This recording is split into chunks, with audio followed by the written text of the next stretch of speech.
Ladies and gentlemen, would you please rise for the playing of the Sibling Rivalry Baseball Podcast. And here's your host, Jana, and her big brother, Jeff.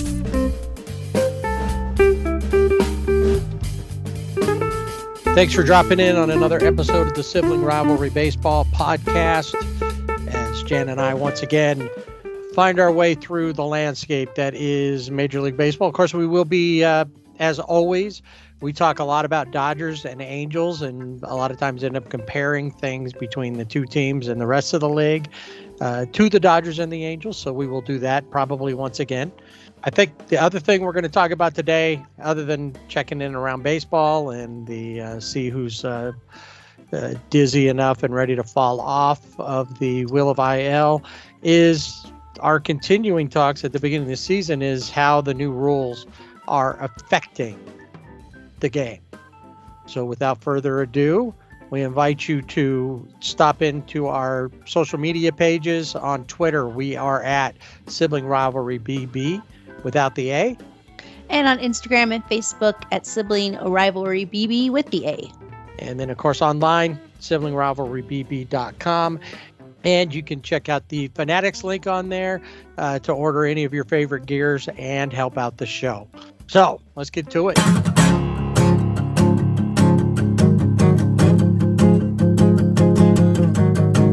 Since the beginning of the season, we have had one theme pretty much in our first segment of the podcast, and that has been the new rules. What we like, what we don't like, more what we don't like. And then lately we've been getting into, as we're getting a little larger sample size, and we're just over the quarter mark of the season with over 600 games of 2,400 plus games in a season, having already been or already being in the books. We're starting to see some things.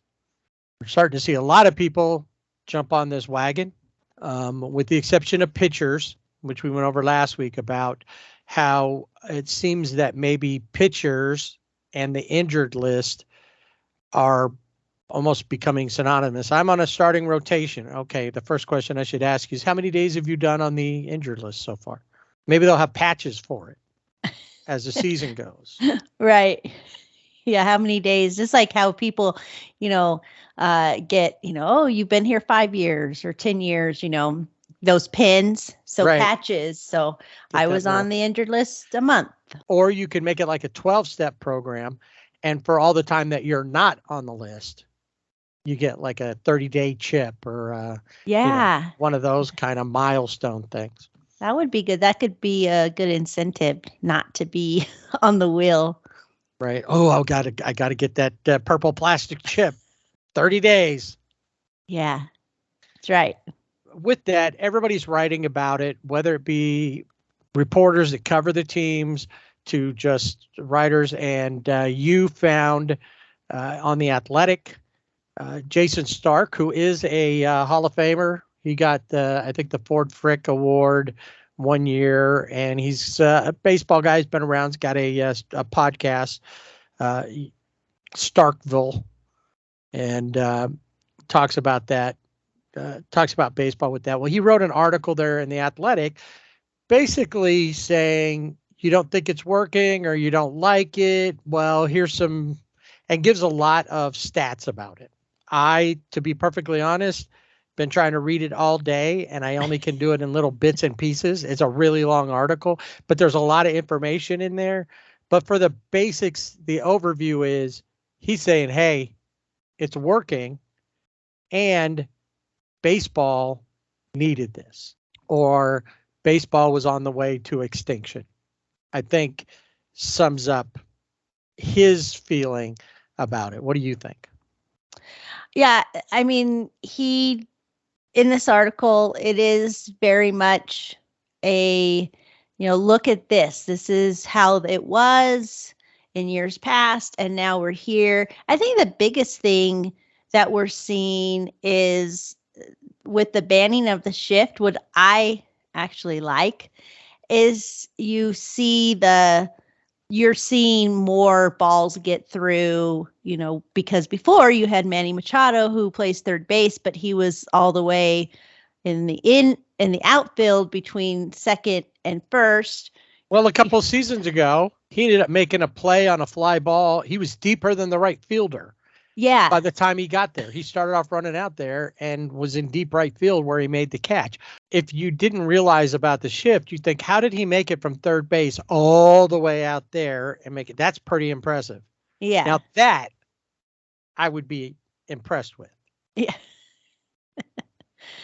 Yeah. So that's the one thing I like is the banning of the shift, because we've always said, hey, be a better hitter. If you can't, hit, especially left-handed hitters now, you're seeing more those guys going where, they're getting through where before they weren't able to because they had a wall.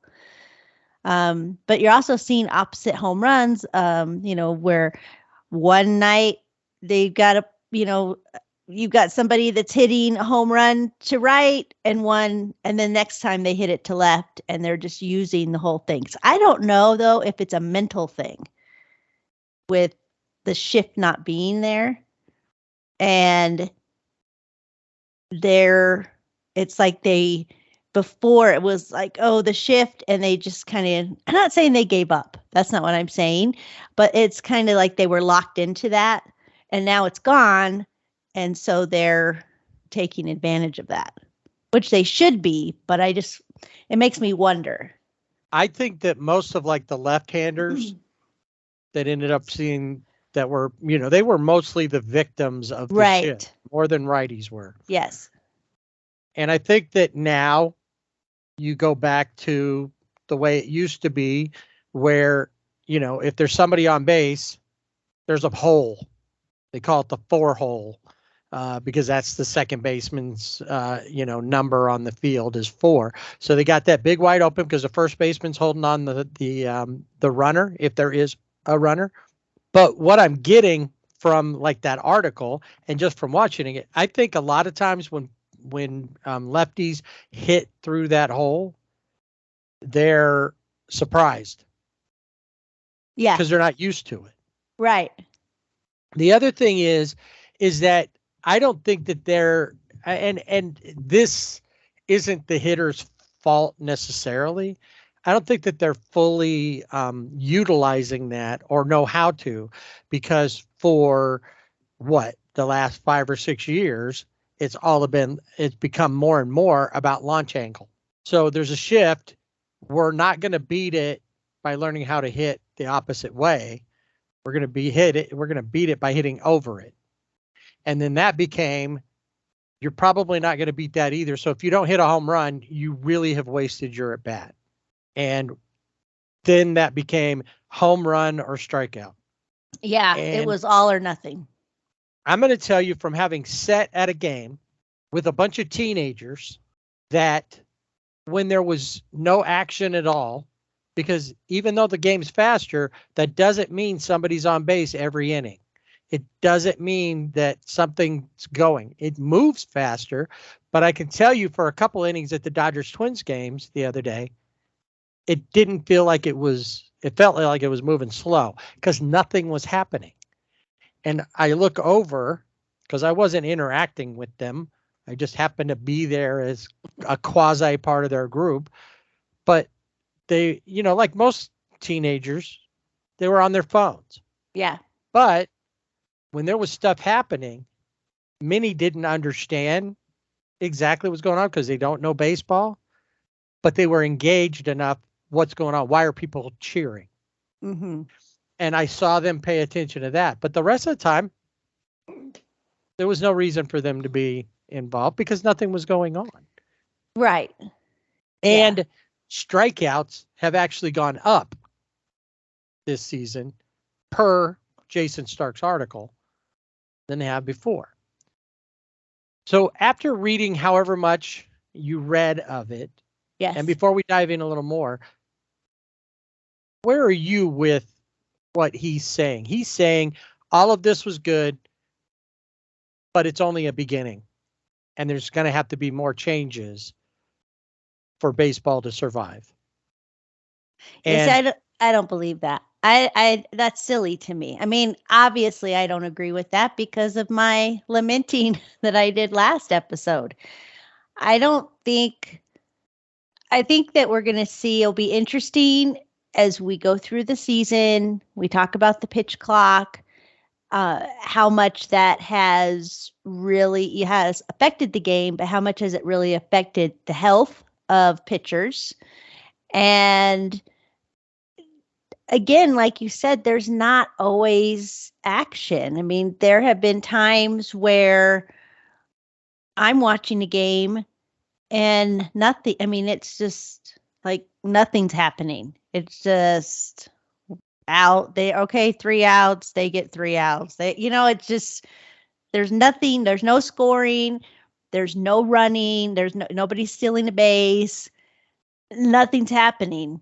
And I don't think that baseball needs to go further because my fear is that we're going to get to the point of banana ball where I don't think we will, but I wouldn't put it past Manfred. the reason I don't think so is because you're right in the sense that they're going towards, and we have to one part of this we all have to concede, especially for us who don't think a lot of this stuff was necessary, is that bottom line is this is a business. The more people that they can bring to the gates or engage in this for whatever way and in whatever way, that's what they're going to do. Which, once again, to me, goes back to my question. Is it the game or is it the team? Because honestly, when it comes to MLB, the team is a business. If it's about the game, it's a completely different thing, and it lives within you on a different level. I think that on the whole, Jason Stark is right. Where baseball was going, extinction was not far behind it in a commercial sense. Not the game itself is fine. If you go watch Little League games, I can tell you right now, Little League games have a 2-hour time limit, give or take, and inning can't start after a certain time when you play in the evenings and stuff. And some of those are different, but they have deals like that. So you're only going to play about 5 innings of baseball. And I can tell you right there are times when Little League baseball seems longer than Major League Baseball. Yeah. But there's a reason for that. Manfred, the only thing that he's done here, which I can say, is that maybe he did end up saving baseball for the time being. But what happens when they needed to be faster and faster? What happened? I'm sorry, anybody that doesn't watch, and football is about the same way. How much time is an actual play? Not the time that it took them to line up or to get back into formation or to even get in formation. How long is an actual play? And when you get a long pass or the running back breaks through and a long run, that's like hitting, getting a couple people on, hitting a grand slam or whatever. It's still short burst of energy out. Action depends on the pitcher, what's going on. So if all we need is action, that's what they're talking about, then why don't we go back to the way it was when baseball started and stop having pitchers pitch? Just have them go up there and throw. Because that's all it was before. It wasn't about pitchers. The pitchers eventually evolved into what they are now. But in the beginning, they were just like batting practice. They really didn't count in the whole big scheme of things.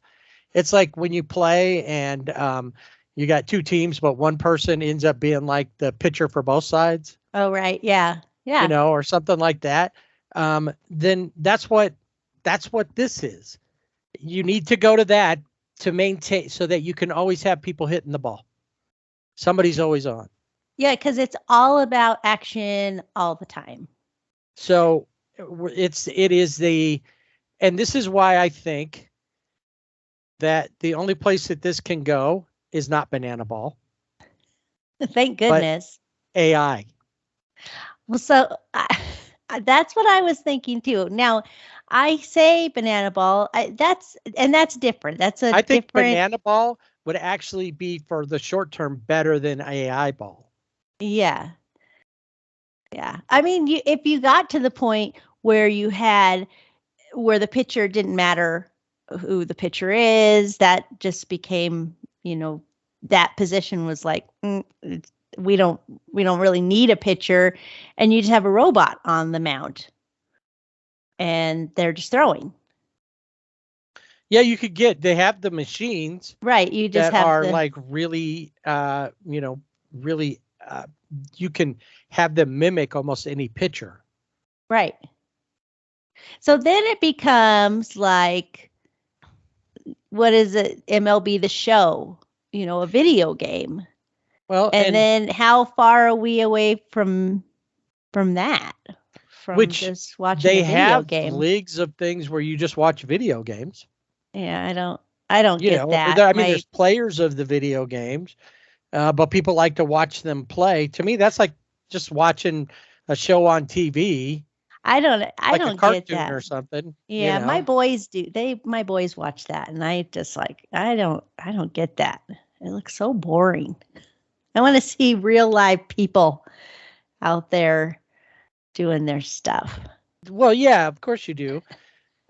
And that would be the game. So, but as of now, any disaster has been averted with the imminent shutdown of baseball, apparently, because I know, let's get to it sooner than later, but maybe if we went back to basic fundamentals of baseball, we stopped with all, I just read a quote out of here from Bo Bichette from the Blue Jays that said, every pitcher is taught to just throw nasty shit all the time. And that's become the thing, though. Before, you had fireballers, you had Nolan Ryan, you had Bob Gibson, you had people that could really, crank it up. You had finesse pitchers, you had, knuckleballers, which has become an extinct thing. But it has to be, I think I'm in slight agreement with pushing the starters to go longer again. And, the three hitter rule, at first I thought, well, why do we need that anymore with the faster games and stuff? But I'm thinking maybe that is the case, because then, if I've got 6 guys in my bullpen that can all throw 100 plus, and I run them out every, 2 hitters, and I run another one over my last couple of innings, and they're all throwing over 100 because they can go all out and gas themselves right there. There's still so much that this is closer to the game, but it's mandated. So all we're going to do is continue to try to push it into a corner to make it in what they want it to be, to fit into the box that they think baseball should be in. Right. Yeah. And that is he's not wrong from the standpoint of, yes, things look different. Maybe they look better in that there's more hits because that's open again. But not everybody's hitting through it. They're not using it because they're still trying to hit the ball up. They're striking out more. And what's more boring in a game than a strikeout? Yeah. And a lot of them are one after another, striking out. Right. Or you have guys, I think Trace Thompson is a good example right now. I mean, he's for 30 something. I mean, he's gotten some walks. Now? Yeah, probably.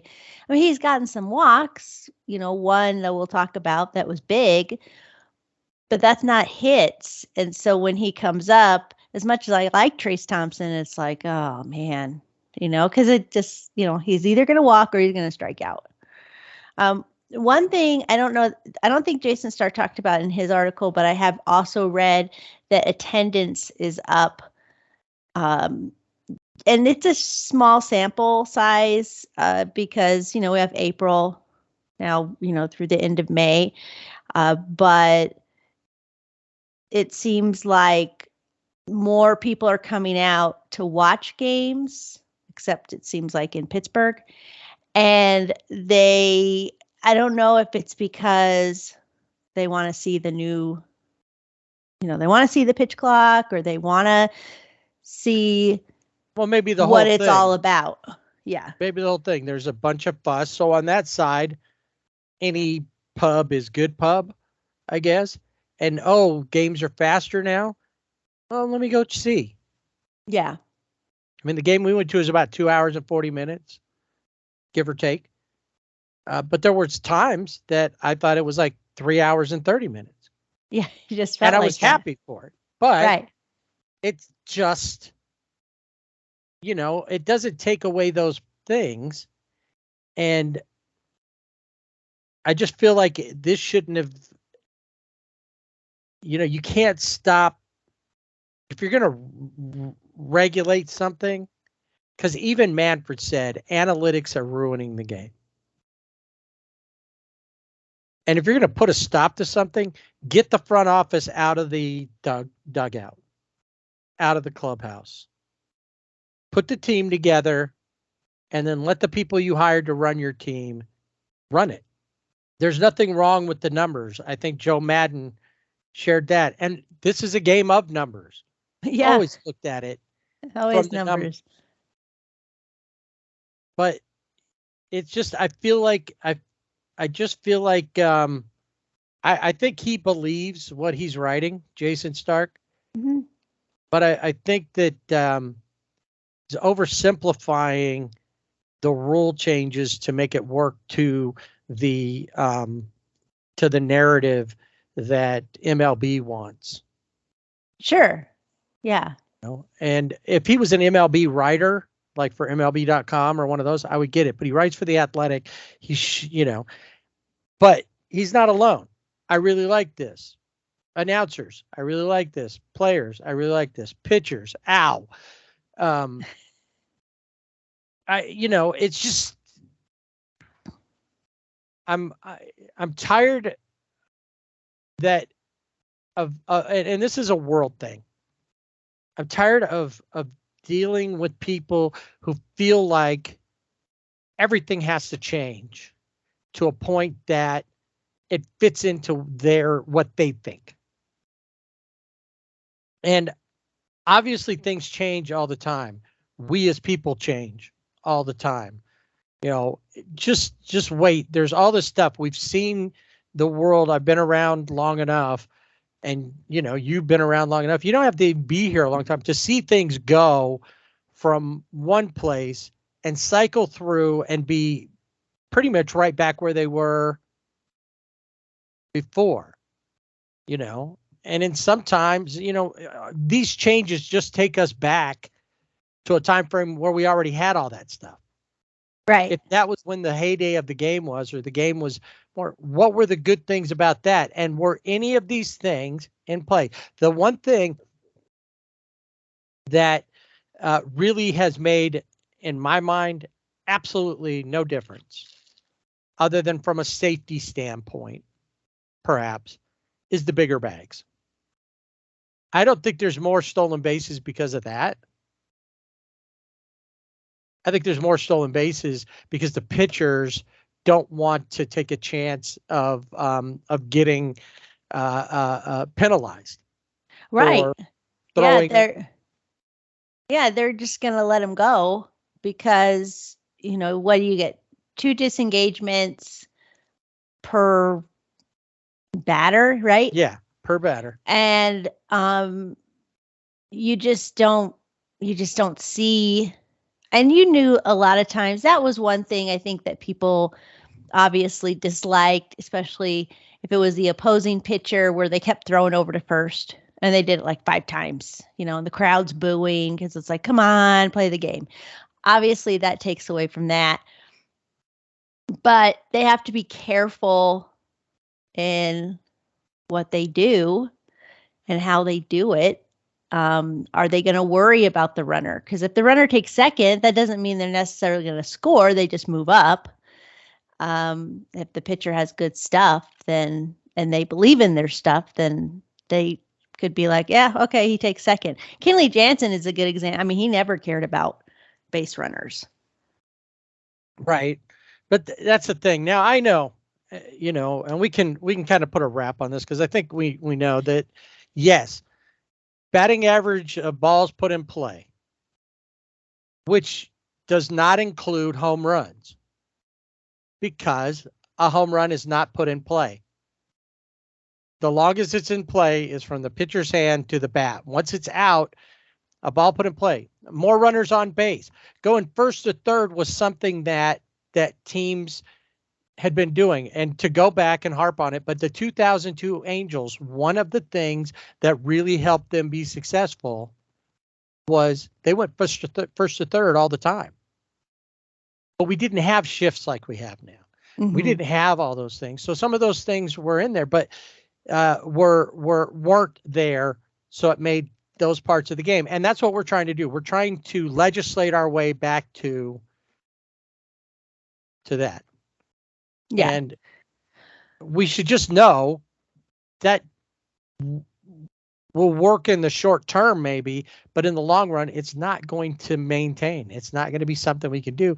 And it's going to also take, by the time that the players adjust to this and stop trying to still hit home runs, there's going to be a new rule, because something that had been working now is no longer working. And now we're going to change something back, or we're going to change something even more extreme.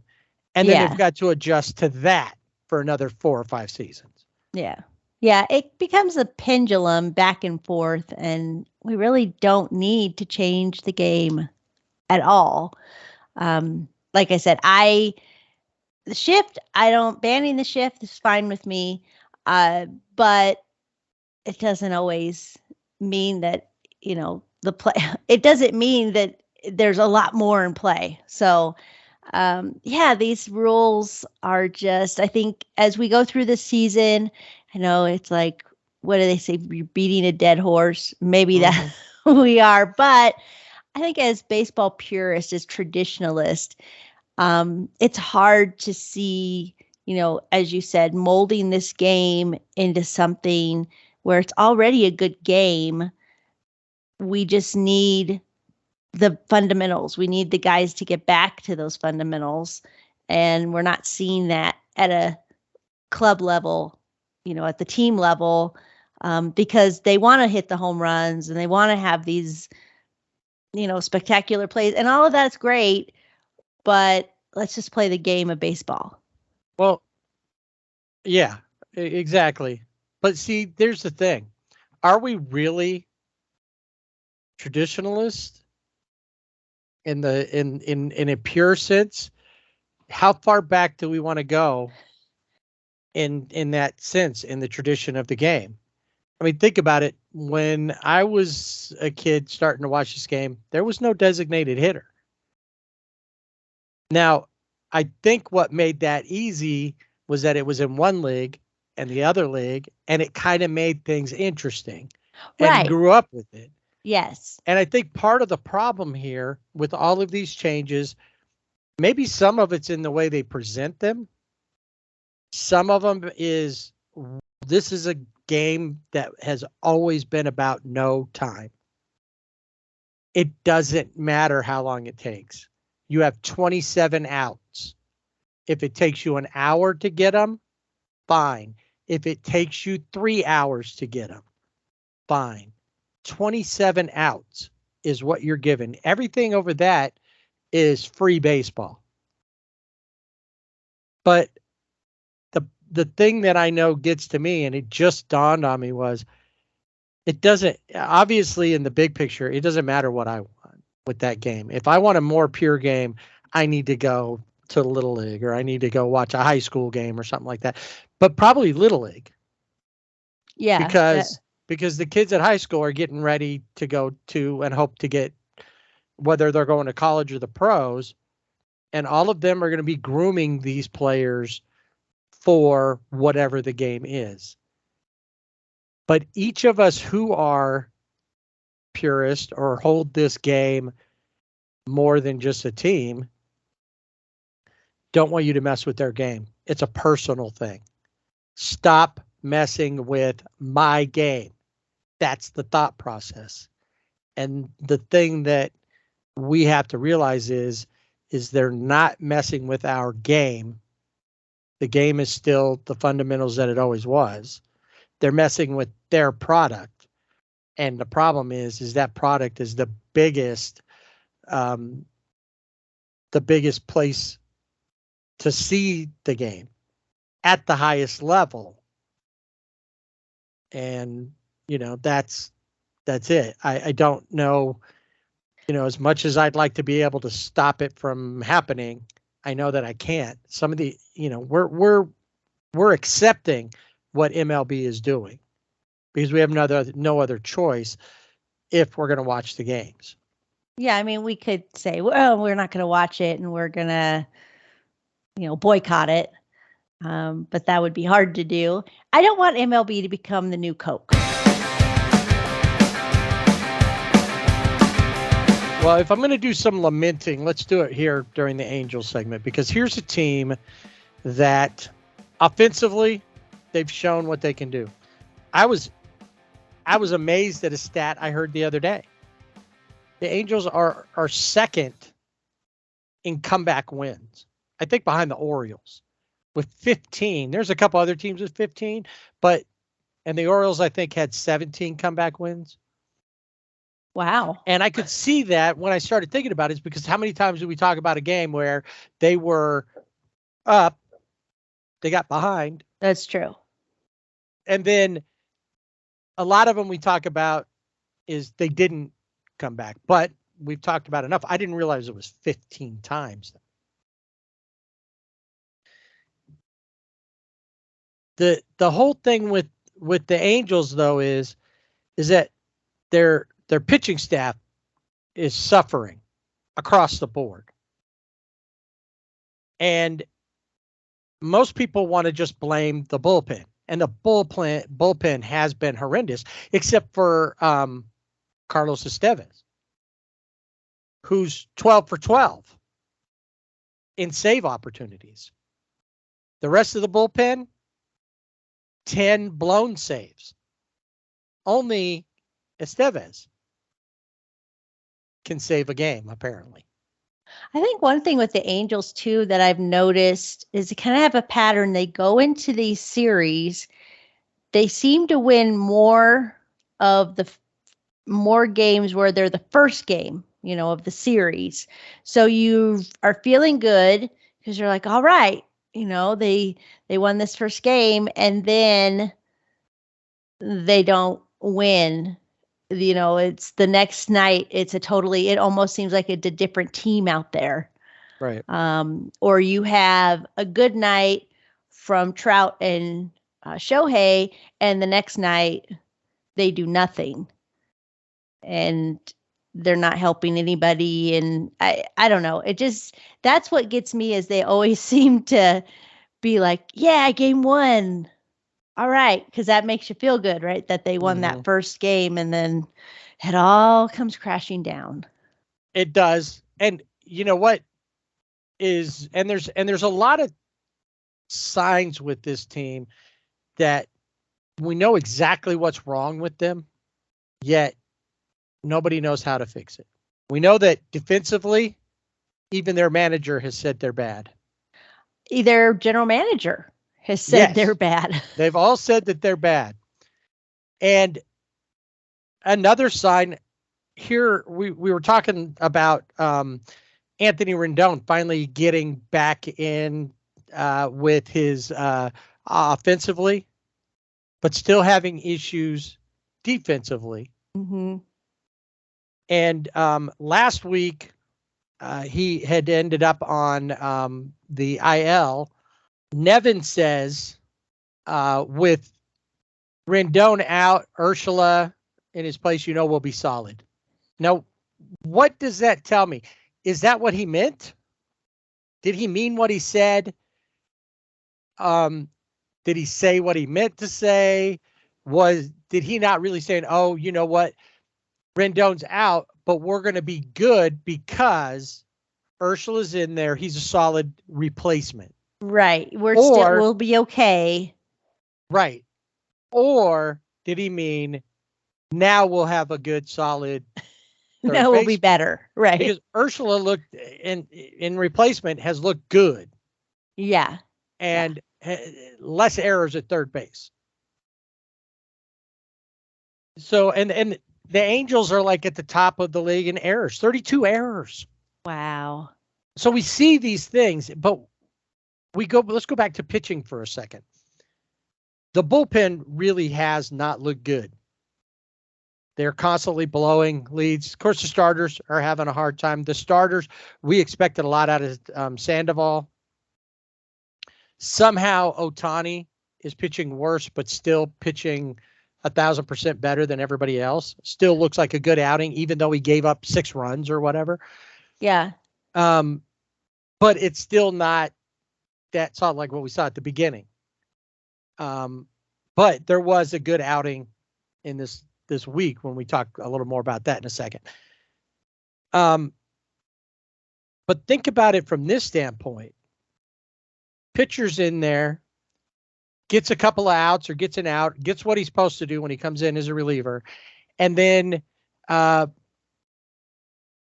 should be an easy grounder to the shortstop or the third baseman gets missed or bobbled or just a all-out error, overthrown even.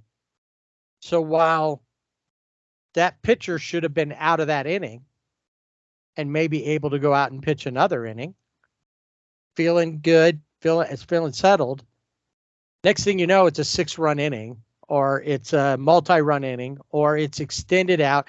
And, now he's having to work harder than he did before because he's not getting the backup from his defense. I always remember that coach in Little League telling the pitcher, just calm down. You got a whole defense behind you. If they hit the ball, they hit the ball. They'll make the play. So is there more pressure now on those relievers because they feel like they have to strike everybody out or else they're going to end up with a 97 ERA? It could be. I mean, if you know that your team's leading in errors, you don't have a lot of confidence on the mound that, like you said, an easy grounder is going to be an easy grounder. It could turn into, 2 runs at the plate, and there you are, you're stuck, with those runs. It's weird that it just seems to be I don't want to say disease, but that's the only thing I can think of with the pitching staff, because like even Shohei, he allowed 2 runs in 28 innings through his first 5 starts. In his past 4 starts, he's allowed 17 runs in 25 innings. And in those last 4 starts, he's given up 8 home runs. That is not the Ohtani that we know. Right. Exactly. But the Angels are still like 8-2 when he's on the mound. Yeah. So somewhere in there, they're able to get the offense going. Well, and he has in 2 of his starts almost hit for the cycle. Right. Yeah. So he's supporting himself. Oop, I messed up. I better hit a home run. Well, Oop, and I maybe, messed up. I better hit a triple. Right. Yeah. But maybe I think that puts more pressure on him because he is in that role where, you're on the mound. You want obviously to pitch a good game, but he is in that mindset. Okay. Oh, that was not a good inning, but I can change it. Maybe I can change it, at the plate. And I so don't- far, that has worked more often than not when he's Yeah. doing both. Right. So let's take a look at what the Angels did do over this last week. The Angels left Cleveland, headed to Baltimore to take on the Orioles. Interesting stat about the Orioles. If the Orioles were in any other division, whether it be American League or National League, they would be first place, other than the AL East. I mean, and by a lot. Yeah. Not just by a little bit, by a lot. Every single one. There is the rest of the league is second place teams compared to the Orioles, who is a second place team because of the Rays. So they show up, and in game one they do exactly what you were talking about. They win. Yeah, and they win 9-5, which is a convincing win. Now, Shohei, because I like to throw out these stats, and he says, well, it's a small sample size, so he's not as impressed. But he became the first starting pitcher since 1964 to reach base 5 times. And he had 4 hits and a walk. As you said, he, almost hit. He was a double shy of the cycle in this game, but the Orioles hit 3 home runs off of him. Yep. Mullins, Santander, your favorite, and Frazier, all of those. That's where the 3 home runs came from, and then thanks to some good hitting by Chad Wallach with a home run. Of course, what we just talked about was Shohei. Renfroe had 2 doubles. And the team combined for 17 hits. So it was Shohei 4 for 5.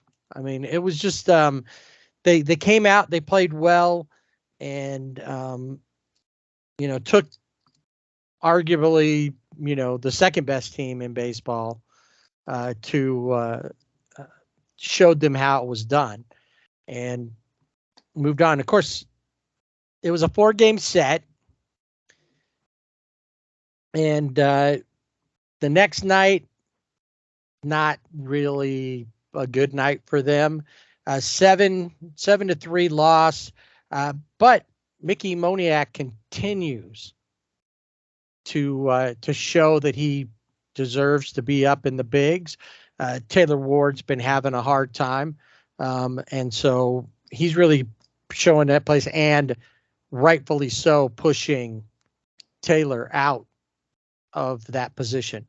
Yeah, I think in this second game, the Angels lose 7-3, but it really was the player that maybe he comes off the bench, maybe he doesn't, and that's Ryan Mountcastle.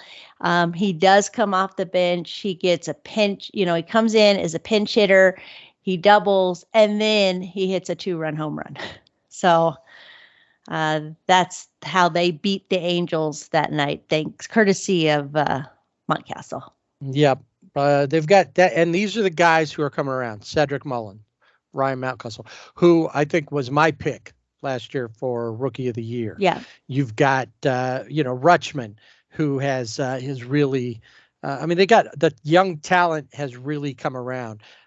Who did I talk about the other day? The shortstop. Jorge, that I was talking about with the Dodgers, and now all of a sudden I can't remember his last name. But these are guys that are all coming around, and the pitching, which was probably the part that they were the most worried about, is doing well and overcoming. There are no names really, the guy who started the first game, Grayson Rodriguez, he had the worst outing of them all, I think.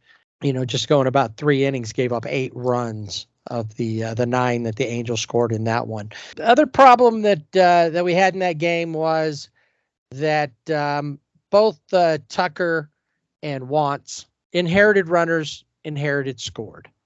Yep. Those were big numbers. Whoever they picked up, that was, Chase Silseth making his start there.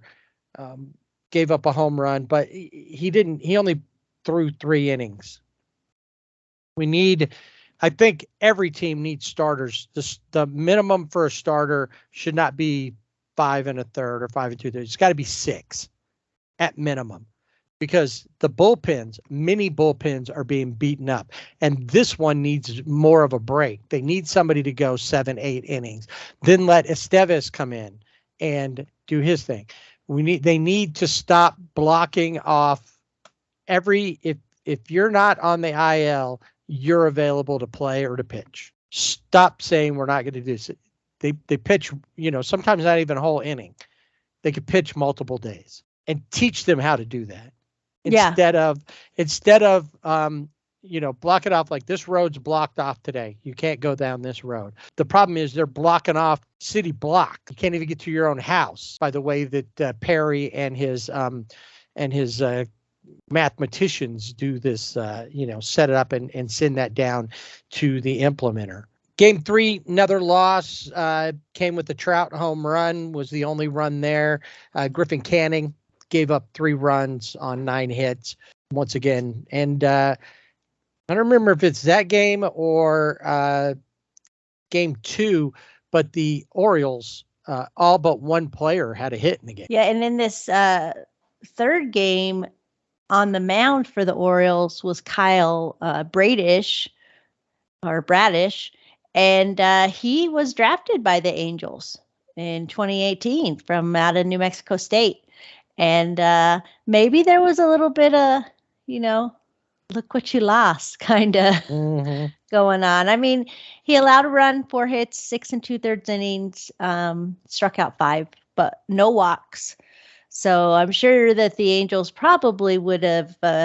Actually, they need him on their team, but he's in Charm City. So game 4, the wrap up here before the Angels head back home to take on the Twins, who we'll be talking a lot about today, since they also played the Dodgers. This one was tied up in the 7th, and then here came the Angels. They scored 2 in the top of the 8th, and they'll end up holding on to win this one 6-5. A couple guys we talked about earlier, Rutschman and then Santander, both with home runs in that game. Zach Neto and Gio Urshela that really pushed the RBIs there. Gio he singled in Rengifo. Shohei with an RBI single there as well to score Zach Neto.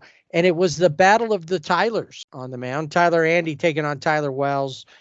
Similar lines. Both pitched 5 innings. Both gave up 6 hits. Both gave up 3 runs. Tyler Wells struck out 7. This number was so small for Tyler Anderson, I can't even remember.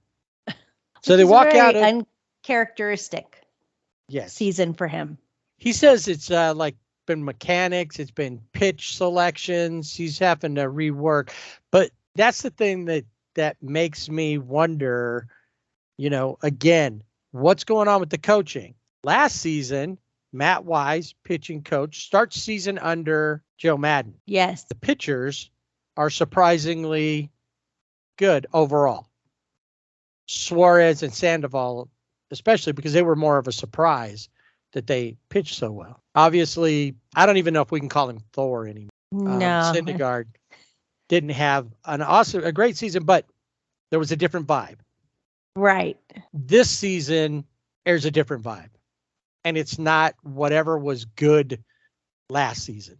It's Nevinized. And not that it's Matt Wise's fault, but something's got to change there to help out, because these pitchers are just, whether it's no confidence in who's backing them up or what, but there's something going on there. Nevin needs to be working with those players to get them fundamentally sound. Based off of 15 comeback wins and how many close wins, if I go and I look, how many 1-run games were there, 2-run games were there? Where could they be if they had won some of those that they clearly should have won? So the Angels are 10-9 in 1-run games. If they win just a few more of those, they're over 500. But how much more would they be over 500?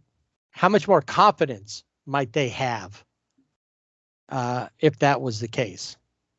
They don't really blow anybody out. In blowout games, they're 3-4. So they've won 3 blowout games. They've lost more than they've won.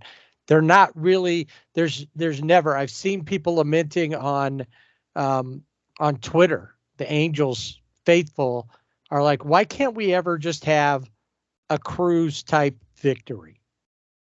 We started out on top. We led throughout the game. There was never an exciting moment for the other team.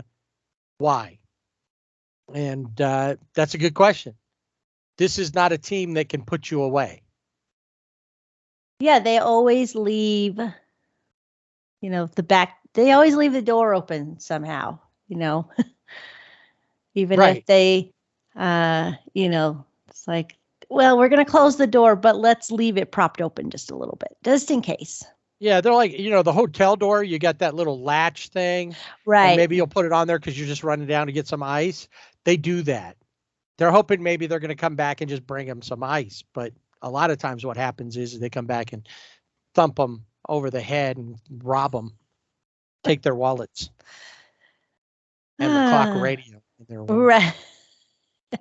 That's what they're all about. So the Angels do split the series with one of the best teams in baseball, 2-2. They go and they come home without any time off to take on the Twins, who had, the Twins had a nice little deal. They came in, played the Dodgers for 3, had a day off. Yeah. So, and they played early on the Wednesday game because the That's Dodgers right. had to get out of town to go to St. Louis. Yeah. So they had from then. So, and I don't know how they work it, if they find a place and stay like up by LA or if they stay down in Anaheim, when they get to play the Angels. But whatever it was, they could leisurely change their clothes, get on the bus, go to Anaheim. Probably a lot of the stuff already moved down to another hotel. They had all of Wednesday night, all of Thursday, and then they didn't have to play till Friday evening. Yeah, so they had like a nice little vacation. Yeah. It was they were waiting for the Angels. And in true Angel fashion, they won the first game. Yeah, 5-4. Right. That seems to be a pretty common score for them. Yes. Now, I will give you this one. They did win the series. They did. Yes. 5-4. Estevez, I said, was 12 of 12 in his, at least he got the 2 saves. He was 11. He got his 11th save in the first game, and then the 12th one on the Sunday game. Reed Detmers, not a bad outing, 5 2/3. Just gave up 2 hits, but 3 runs. Did strike out 12. Yeah. That was a surprise to see that number. Yeah, that is a big surprise. And Mike Trout had the night off, but just put Mickey in center and you're fine. Well, and perfect, because Mike Trout has been compared to Mickey Mantle. You really have an actual Mickey out there. Mickey Mioniak, 1 hit shy of the cycle, home run on the night, went 3 for 4. The other rookie sensation, inching ever closer to his new nickname, Zach Neto, was 2 for 3. And of course, Hunter Renfroe. Brandon Drury had like a week, and now he's back to being a 200 hitter.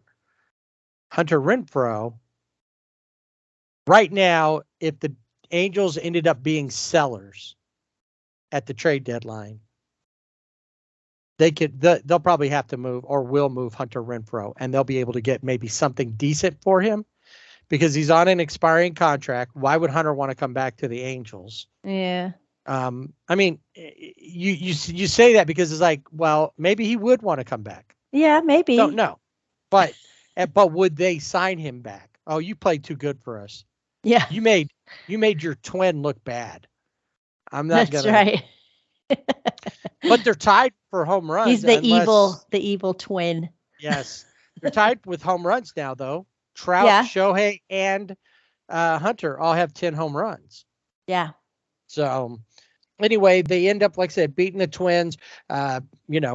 Carlos Correa continues to get booed wherever he goes, and Angels do it too, even though, they didn't really have any skin in that game anyway. Yeah. He says that he's used to it. He expects it. But I don't know. We kind of even saw, I saw the Angels play the Asterix a couple of times last year. Tiny just smiles. He knows it's coming. Bregman doesn't do anything. Mm-mm. But they just like, he seems all right. more serious. Yeah. He's just, okay, whatever. I'm going to move on. It's whatever you got to do. And you know what? That's probably the way it should be. They shouldn't, Yeah, they know, like you said, they know it's coming, and you just deal with it, and they do. So, yeah, in this first game, again, like, yeah, all right, they get a win, and then we head to the second game, and we get a loss. 62. Yeah, and a 60, right, a 62. Now, Shohei does hit his 11th home run of the season, but it was Kyle Farmer, who we know he was a Dodger, and then he was a Red. He got traded from the Dodgers to the Reds, but now he is playing third base for the Twins, and he has really kind of come alive as a ball player, kind of found a new life, I guess. He had some good days, some good games in this series, and against the Dodgers. He had a couple of games that had multi-hit games. Yeah, you got that going on. It was only Jimmy Herget, who's been struggling, that gave up no runs in this game. Sandoval, once again, looking bad. Not even going a full 5, just 4 2/3 before he's pulled. Walked 4, struck out 3. And 55 pitches to get through 2 innings. Right. Well, when you walk 4 people. Yeah. That's a lot of pitches. Yeah. Just right there. And it wasn't intentional walks where you don't even have to give up those. Yeah. So, it's just, and that's what I wonder.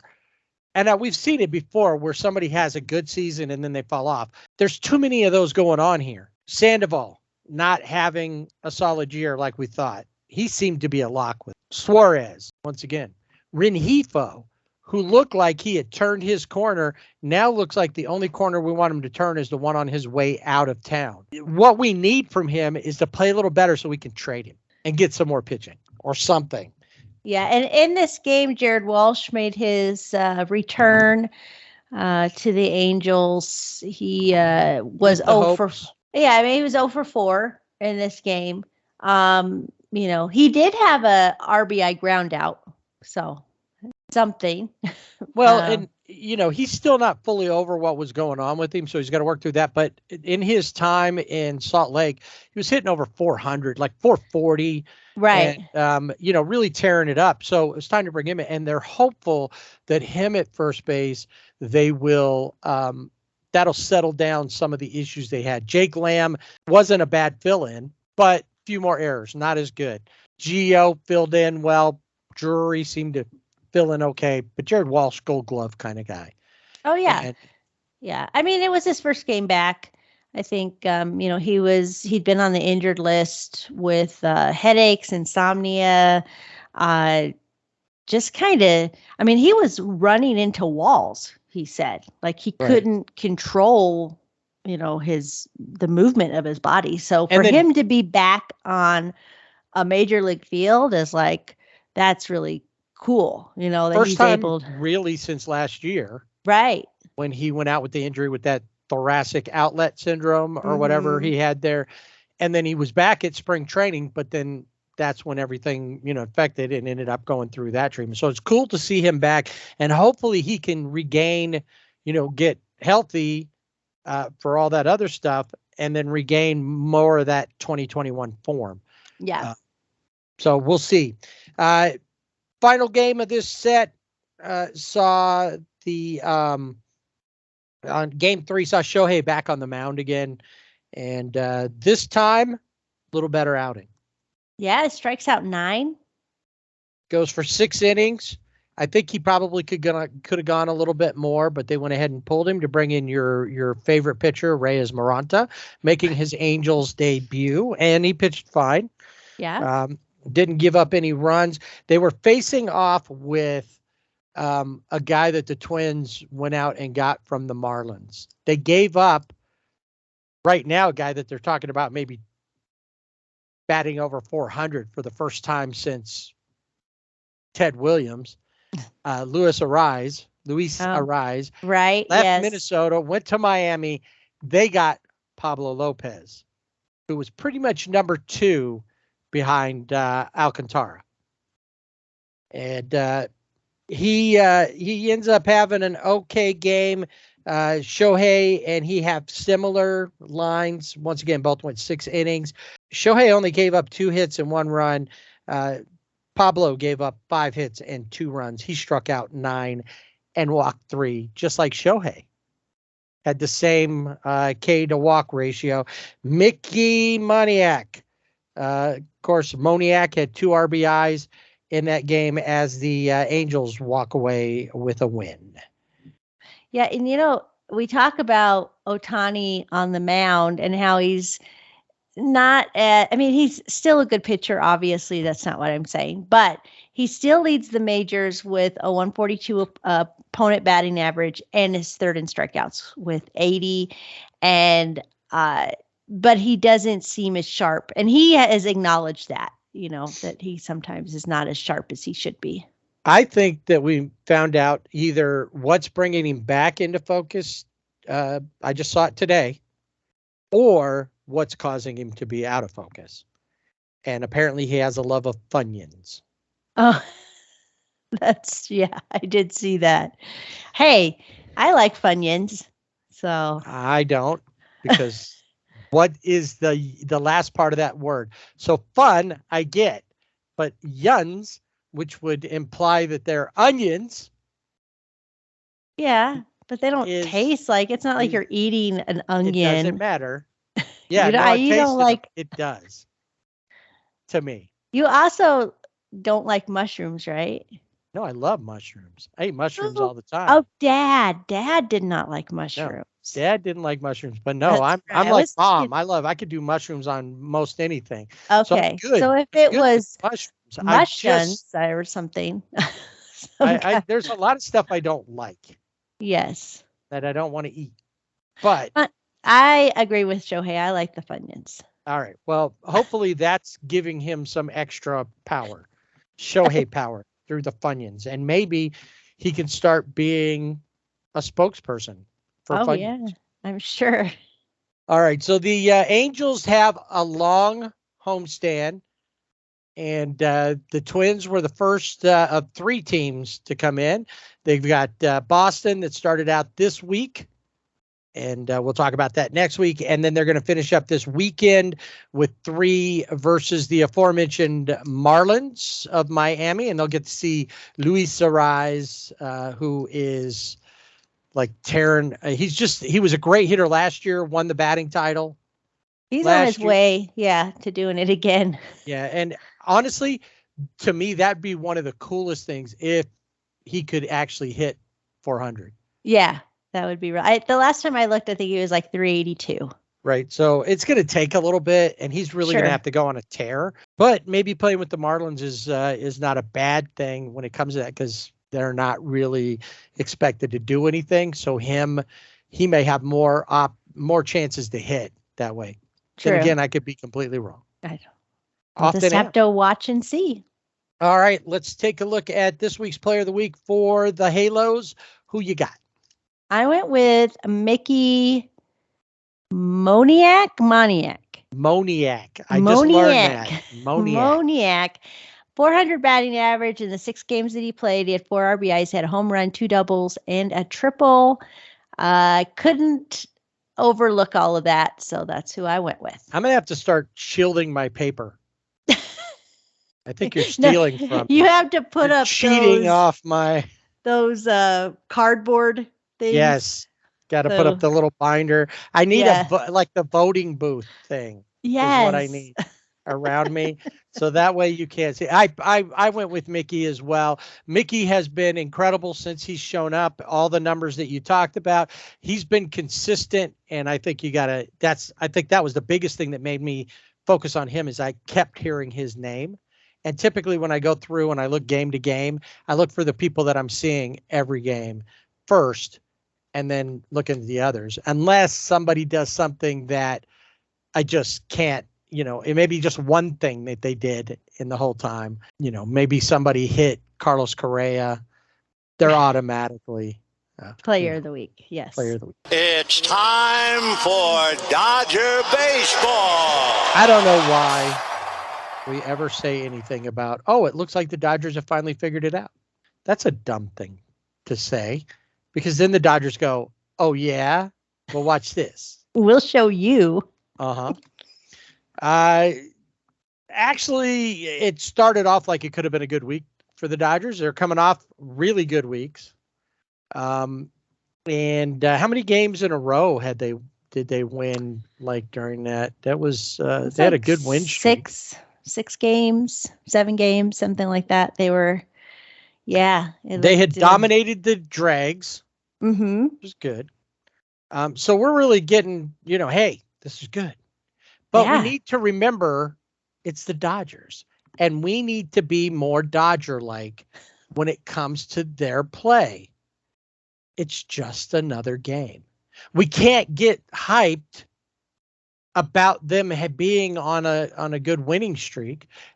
Right now, I think the last I heard by Sunday it was probably different, but at one point they were on pace for 102 wins. They're underachieving. Yeah. I mean, because they won 111. How are you only going to win 102? Losers. I used to work for a company and it was a storage company. Mm-hmm. Now, it's not as if storage places you can't just manufacture out a few more widgets. Right. To fill the gap in the market. You have to build whole buildings or go buy out somebody else's building. Mm-hmm. This company, 98.9% occupied. And at one point I heard they got over 99% occupied. Wow. And they still wanted more. It's like, there's no more. I'm looking at a city that has 6 of our locations and they're all sold out. And you're mad at me because I wasn't able to book somebody into a storage space 600 miles away at the next closest one. Come on. And I think that's how we are with the Dodgers. Yeah, I think, maybe we just set our expectations low. And then when they win, you're like, hey, all right. But you go into every game. That's right. The train, it just keeps on moving. And that's just how we are. If they win, you're like, hey. And then the next day you're like, all right, it's just a game. It's like in the movie Major League, when Tom Berenger walks over to Charlie Sheen on the first game, he goes, we got 162 of these to go. So we don't have 162, but we still have over 100 games left in the season. They are not the number 2 team, but they are the number 1 team in the Major League or in the National League or real close to it between them and Atlanta. So, hey, a lot can change. And as long as they're kind of sitting there, they're in a good spot. Yeah, they are in a good spot. They're moving along. Twins, like I said, Twins come to town. We said we were going to talk a lot about them. And first game out was a W, but it took Zennings. And see, right here, we should know things are different. Because last year, we were lamenting that they couldn't win a Zennings game. Yeah, they just couldn't do it. And this game, actually, I didn't get to see the end of it. I went to bed just hoping to wake up to a win, which I did, because this was 12 innings. Now, The Now, how did you Dodgers, find out about that win when you woke up? a text from you. Right, because I could stay up to watch. That's right. Now, but the thing about this game is it went 12 innings. The Dodgers win 9-8, but they had been leading 6-3 through 7 innings. But in this game, there were 3 ties and 3 lead changes in the final 5 innings. Yes, it was crazy. It was how crazy. that was. It was like a what, I've heard it compared before, but like in a prize fight, trading punches. It was punch for punch. Yes. Now, Max Muncy homered twice in this game, and the Dodgers end up winning 9-8 on a walk-off, walk, right? Exactly. I want to say a walk-off walk-off, a walk-off walk. Yeah, and it was Trace Thompson who drew that walk on a full count with bases loaded, with 2 outs off of Jorge Lopez. And it's the 3rd walk-off victory this season for the Dodgers. Will Smith hit a home run in this game. Now, this is the thing that I thought was kind of funny. Rocco Baldelli, who is the manager for the Twins, the reason they lost this game was because David Peralta hit a double. It hit the line. It was a fair ball. He thought it was foul, but you can't challenge that. So he was like, it's a big reason why we lost the game, because they were awarded a double and it wasn't even close to being fair. I'm like, really, I saw Rocco? that like 7 times and it looked fair to me. Exactly. But to say that's why you lost the game, no. The reason you lost a game is because your pitcher walked Trace Thompson with the bases loaded. Right. Yep. It didn't matter what Trevor Larnach with his home run and 3 RBIs, or Jorge Polanco with a home run and went 3 for 5 did. Also didn't even matter that Brock Stewart pitched against his old team. Yeah, it didn't matter. Noah Syndergaard was on the mound. He only went 4 innings. He allowed 2 runs and 4 hits with 5 strikeouts. With the current situation, which I know you'll get to, I think that Noah, as I wrote down, used to just write Thor, but Noah needs to help out his team, needs to be going at least 5, but probably more like 6. Yeah. To eat some innings to give the bullpen a break. Because if they weren't so tired, Yancy Almonte and Evan Phillips may not have blown saves there or save opportunities in back-to-back innings. Well, I mean, you think about it. The last time he started, he, was bleeding because of he had a blister, and then I guess there was a cut with the blister, so he's bleeding. So they took him out in the first inning. That was in Milwaukee. The bullpen had to, pick up that game. And then in this game, he only goes 4 innings, and the bullpen's like, come on. You are the starting pitcher. Why can't you start? Well, he did. He started. He just didn't go very far. I know, that's the problem. Wait, I think maybe he's getting starter and opener confused. I think you're right. Yeah. So yeah, in this first game, exciting game, like I said, 9-8, Dodgers win. And the next game, you're thinking, okay, this is going to be good because it's Kershaw Day. Kershaw did not look right on the mound in this game. Dodgers end up losing this game 5-1. He only went 4 innings. He gave up 7 hits, 2 runs. He had 7 strikeouts. But Bailey Ober of the Twins allowed 1 run in 6 innings. Kyle Farmer homered in this game. He drove in 3 runs. I mean, Kershaw was at 90 pitches at 4 innings. And Dave Roberts said he seemed agitated. Yeah, there was something going on. Well, the thing with Kershaw, and we mentioned this last week, is his mom passed away. And he is on bereavement leave now. But he made this start, and I have to. Now, he's not going to say that affected him. But having been in that position of losing your mom, it affected him. And because it's so raw, it had just happened. It wasn't that long ago. And so, he can say all he wants that it wasn't, but it takes a toll on you mentally and physically.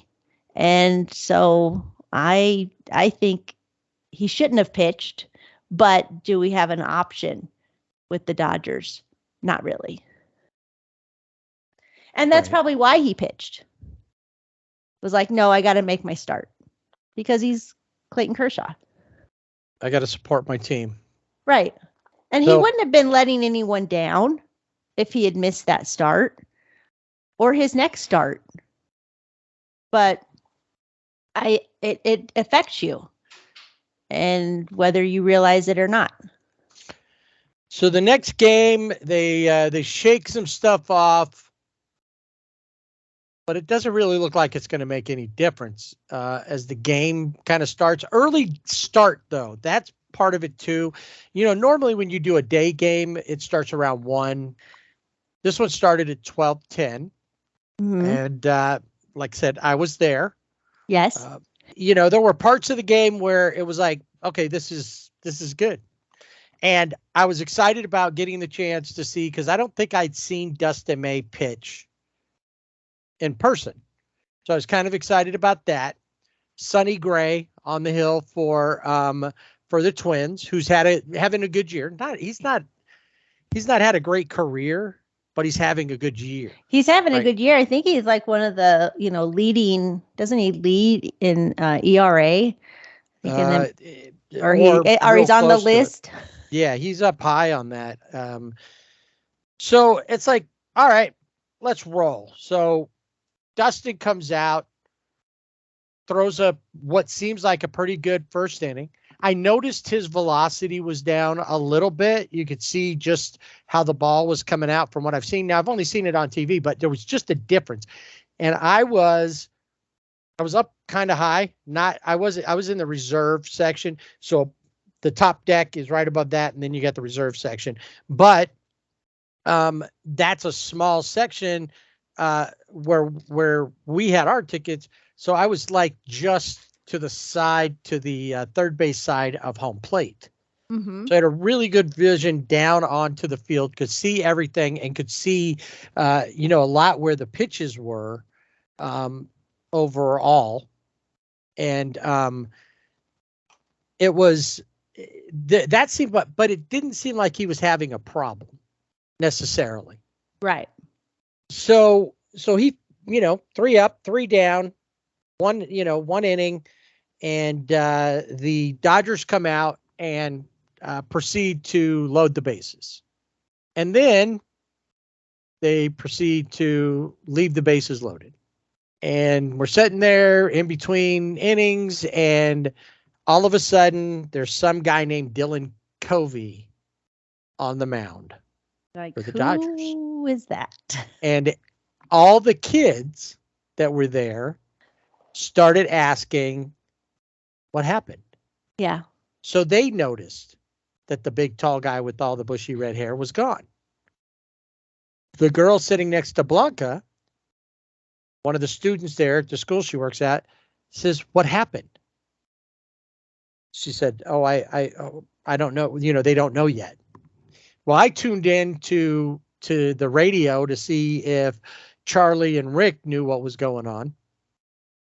A little bit later, I think I had texted me and asked, where's Dustin?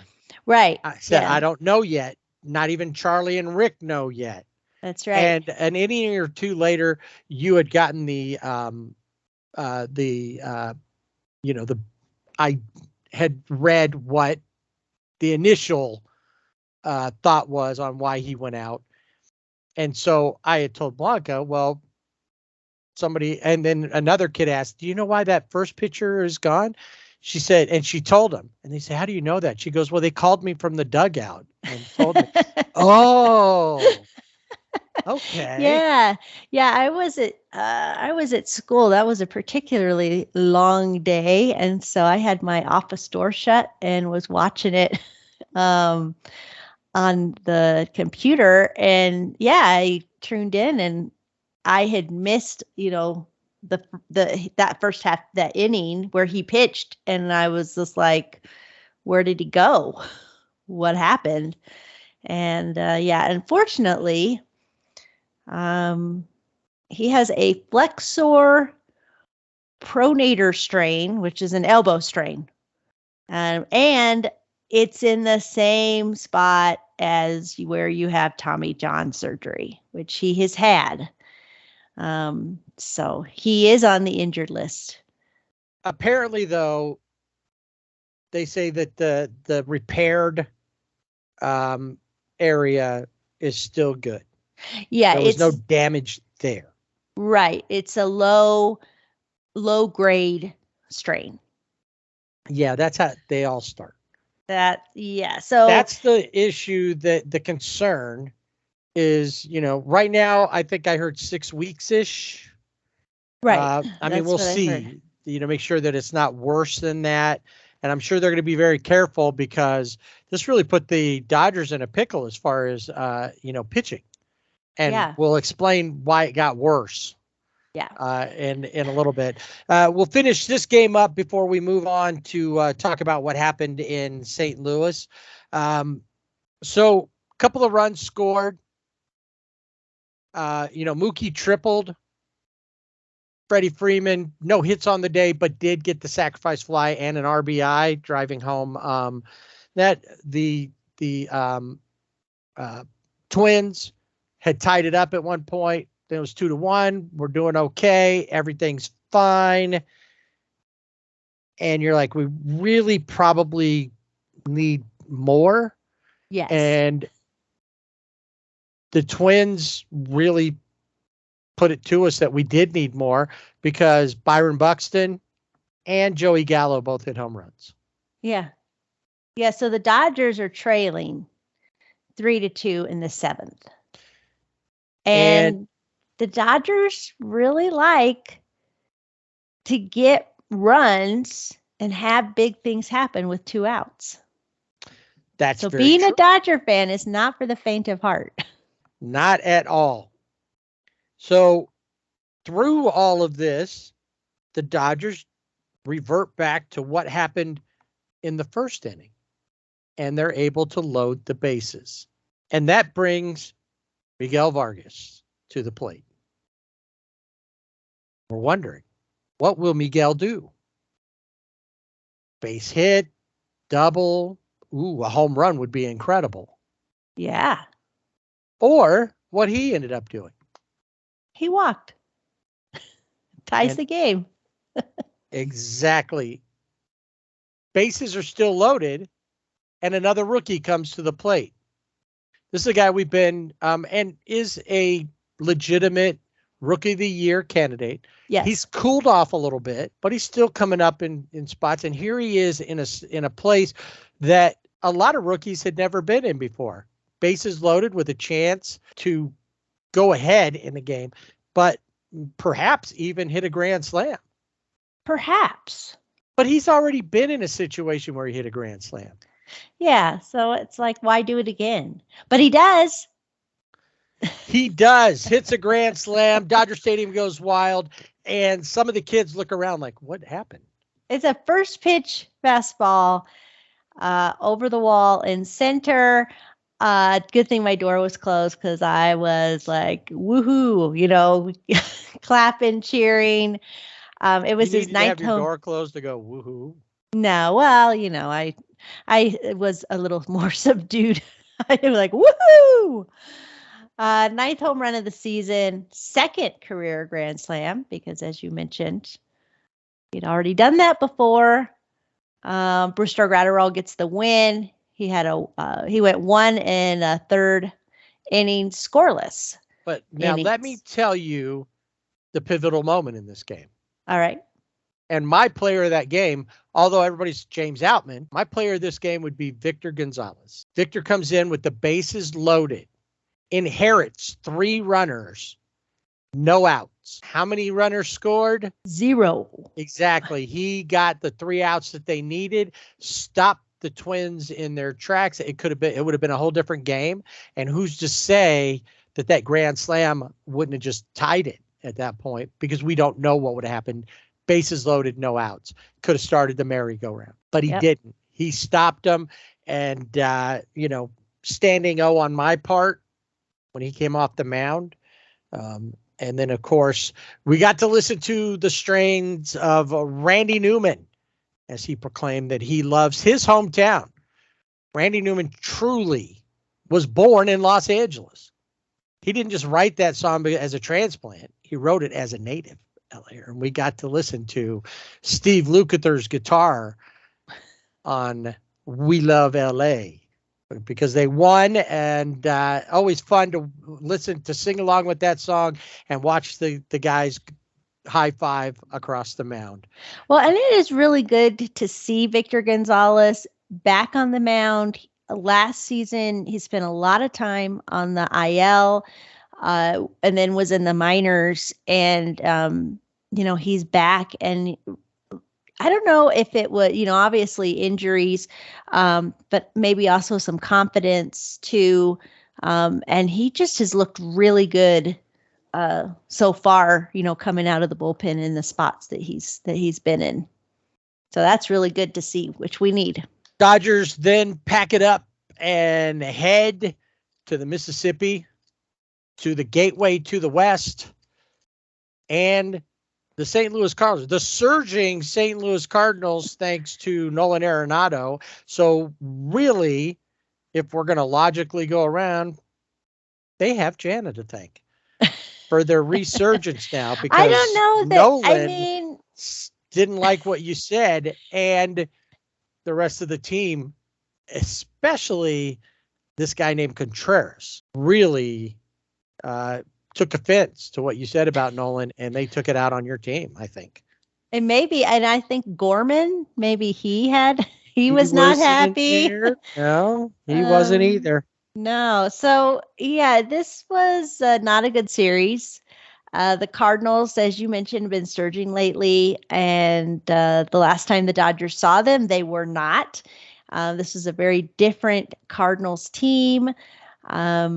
Yeah, but it was only like a couple of weeks ago that they swept them. Right. But I don't know. This game. The first game, I got to say, was probably the rest of them in the series. There was disappointments. The Dodgers don't get swept. The Cardinals don't repay the favor, but almost. Oh, but yeah. This first game, I think, hurt the most. But it was really not bad. Necessarily because of how bad they got beat, but what we found out after that game. Yeah, definitely. Well, in this game, it looked like, the Dodgers were trying to come back. Freddie Freeman had his 300th home run, which was a grand slam. Mm-hmm. And you're like, all right, we are back in this game. Well, after 5 innings, it's 9-2 already. Right. I didn't mention that part, but yeah, you didn't mention that. You didn't mention a few things here, but okay. So, I wanted to mention that yes, but Wilson Contreras hit 2 3-run homers. Nolan Gorman homered twice. The St. Louis Cardinals hit 7 home runs for the first time in 83 years. The Cardinals, who have homered in a season high 7 games in a row, hit 7 in a home game for the first time since May 7th, 1940, when they did it against the Brooklyn Dodgers. Of course. Of course. And it was Yepes, Gorman, and DeYoung that hit consecutive homers in the 6th inning off of Julio Urias. Who gives up 4 total home runs there. Mm-hmm. The 9 combined home runs that both teams hit, because Max Muncy also hit a home run. So the 2 that the Dodgers, the grand slam, and the single, the one, the home run that Max hit, and then the 7, the combined is a record for Busch Stadium. All Busch stadiums or just new Busch Stadium? I don't know. It just says Busch Stadium. So Okay. maybe for this one, I don't know. I don't know. But a 7-run 8th really put it away. Things got out of hand in a hurry. And, regardless, they did 5 runs in the 6th for the Angels, and they got within 1. Yeah. And that's where the bus stalled. The bus stalled. It was bad. I mean, this was Julio's first career start against the Cardinals. He probably never wants to go against the Cardinals again. He gave up 6 runs in 3 innings on the mound for the Cardinals. Adam Wainwright, he allowed 5 runs. 2 of those were earned. 5 hits in 5 1/3 innings for the win in his 3rd start this season. So, this was, like I said, I mean, it was 9-2. You thought all is lost. And then, it was just one game. Whatever. It's just one game. And they still had the champagne toast for Freddie Freeman, as they do on big occasions for his 300th. As well, they should. Yes. And they move on to the next game. And this game is a lot better because it goes their way. Tony Gonsolin is on the mound. He combined with 4 relievers on a 2-hitter. Dodgers win 5-0. He goes 5 innings. Dodgers, like I said, won 5-0. Mookie Betts hit a 3-run homer. And you're like, all right, the Dodgers, that was a tough loss the night before, but it's just one game. Here they come back. It was crazy because how many total hits? 7 home runs the night before. They only got 2 hits the whole game. Game 2. Game 3, though, tired out. Little different story. Yeah, and I just was singing his praises, but Nolan Gorman hit a tie-breaking 3-run homer off of Victor Gonzalez in the 8th inning, and the Cardinals beat the Dodgers 6-5. And they were climbing over out of the cellar. That is the NL Central. Yeah, I mean, after the Dodgers did try to come back, though, in this game. They closed, with 2 runs in the 9th. And then Mookie Betts took a called strike 3. And that stranded a potential tying run on second. It was not a strike. It was on the other side of the river compared to where he was. Yeah, it was bad. And Dodgers were not happy with that call, as we will see in the next game. But Noah Syndergaard is on the mound in this game. He gave up 3 runs, 4 hits in 5 innings. In his 3rd straight no decision, he is 1-3 with a 5.88 ERA in 9 starts. JD Martinez had a game-tying 3-run home run in the 6th, but it was not enough because there was that Nolan Gorman guy. So really not a reason to talk too much about Game 4, I don't think. The closeout on a Sunday, another big day for the Cardinals with DeYoung and Arenado both hitting home runs, 4 RBIs for DeYoung, 3 for 4 day for Arenado. So you can imagine how that went. And sadly, if you thought Kersh's last outing was bad, you ain't seen this outing yet. Nope. It was, again, just, not good. Not good at all. I didn't even put his line down because Well, he now only went just over 3 innings, went 3 and that's it. 2/3. Right. The Cards end up scoring 10 total runs. Now he only gave up 4 of them, did strike out 6. Yeah, he still has this, strikeouts with the 7 before, 6 now. Had it been left there, the Dodgers could have won that one 5-4. The problem is that Justin Brule, Wander Suero, who has been DFA'd, Yes. is 5 runs between them, and then I think Skip gave up 1 run in that for the 10. So it just wasn't a good closeout. Another bad outing for him, and we haven't seen 2 bad outings in a row from him yet. But we do know that maybe there was that mental aspect of it. Because, like I said, he's just now on bereavement. So he had that time to sit there and think about it. And sure, you want to go out there and, how many times have you seen, he just found out before he went to the mound his dad died, but he pitched anyway, and he pitched for his dad, and he practically no-hit somebody. Yeah. It doesn't happen that often. No. And Dave Roberts did say that he had complained, Kershaw had, said that he had felt body fatigue. And I'm sure that goes into it. But again, I think it's mentally and physically with what he is dealing with. Grief is hard. And so he is worse than any physical issue. Yeah. More debilitating. It really is. He is on the bereavement list now. He plans on being back with the team. I think in Tampa Bay is where they're going to be, but we'll see, because they get anywhere from 3 to 7 days, and I'm sure that they would allow him to take a little bit more if he needed.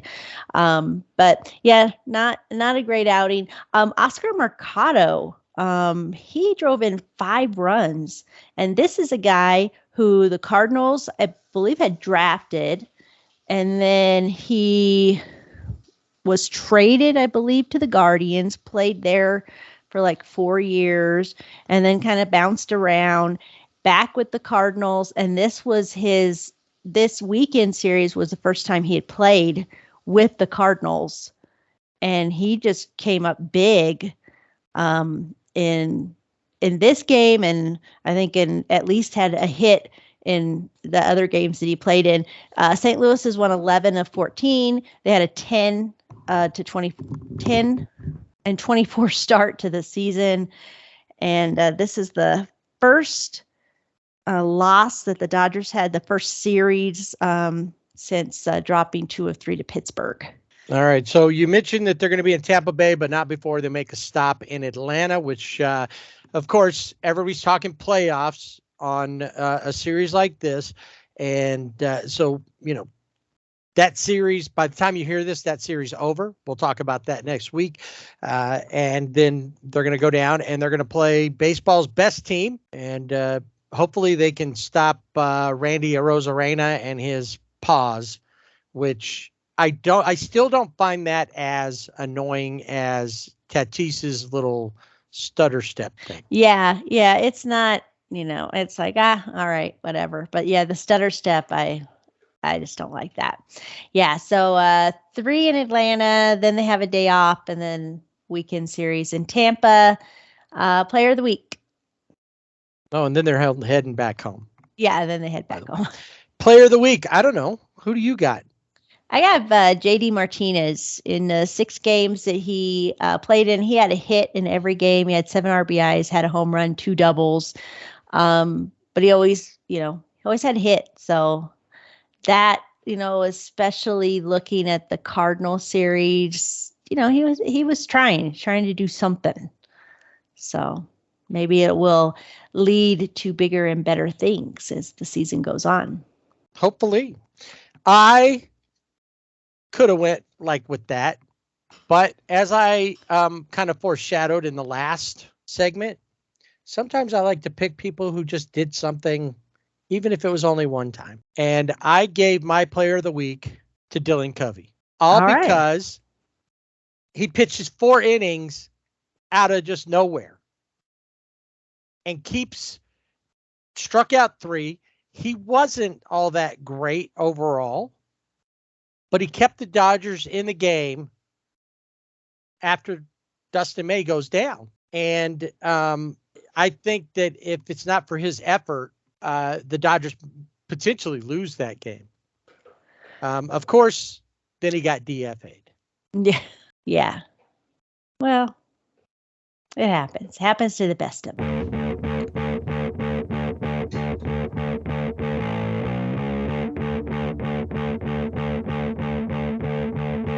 Just for fun, we put big tires and a muffler sound, like one of those monster car muffler things, because it's an electric cart. It's not like we're going to get any exhaust off of that.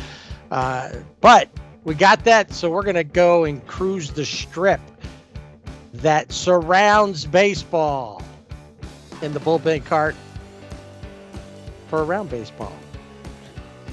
And as always, we're going to start this one off with the player of the week, MLB style.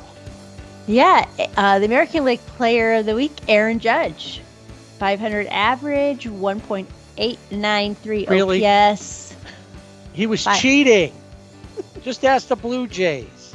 Except for their pitcher, because their pitcher will blow it. He'll say he was actually tipping his pitches. Right. Yeah. So how does he get it?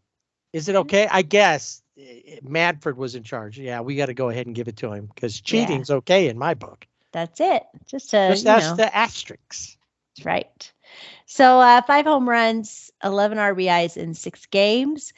And the National League Player of the Week, Nolan Gorman of the Cardinals. 458 average, 1.519 OPS, 4 home runs in 6 games. And unfortunately, I had to see those home runs. Unfortunately for you. Unfortunately for me. Yes. Now, this is a guy that we have talked about. It's been around for a while. Was with the Padres, and they had a big trade, and he didn't want to go, and he didn't go to Washington. No, did not go to Washington. That's why Luke Voigt went to Washington. And that's when he crossed this guy off of his Christmas card list. And we made a point of talking about that. Yes. So the Red Sox acquired Eric Hosmer last summer, and they released him over the winter. So then he signs with the Cubs. And this week, the Cubs also crossed him off their Christmas card list as he was DFA'd. So yeah, he wasn't really doing anything. No, he had 2 home runs in 100 plate appearances. He was 230, had a 234 batting average. He is owed the balance of his $13 million salary this season, plus another $26 million for next season. The San Diego Padres are paying just about all of that. So the Red Sox, they owe him the league minimum for the next 2 seasons, and then the Cubs owe him the league minimum for just this season. So if he doesn't play, he still will be okay. I was worried about that. I didn't want to find him homeless somewhere, and I don't know where he's from, but I just wouldn't want to hear that story. They found him, living under an overpass or something like that. Right. Yeah, he'll be okay. He'll be all right. I don't know if we'll see him anywhere, but he'll be okay. Apparently, the Diamondbacks and Birds do not mix. No, it doesn't seem so.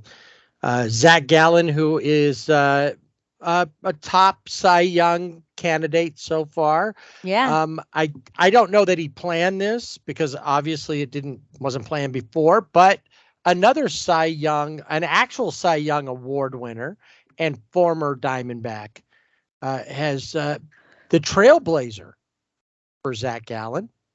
Yeah, the unit, Randy Johnson, he hit a bird. And Yeah, he did. Remember that? That was like boom, poof, bird gone. Yeah, it it was bad. And Now it has happened again. And Zach Gallen, another I mean, I think he another hit Diamondback. another Yeah. Diamondback.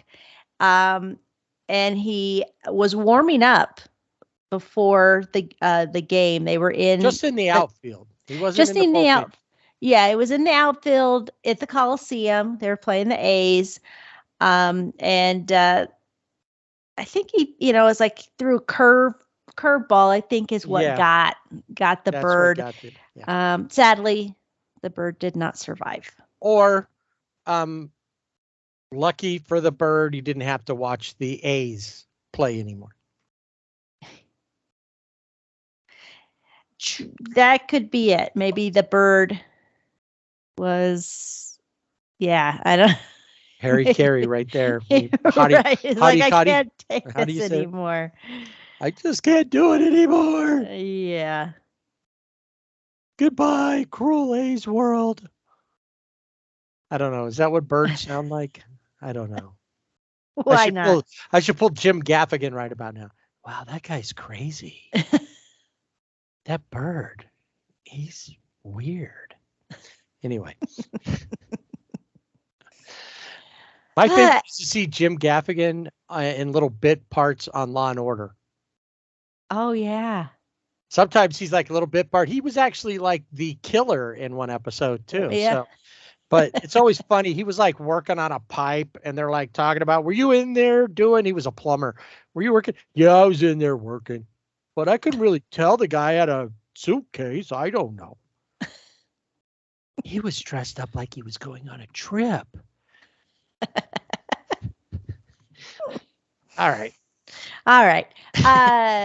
We always talk about right now, especially we're getting closer to the road to Omaha, and Wake Forest still number one.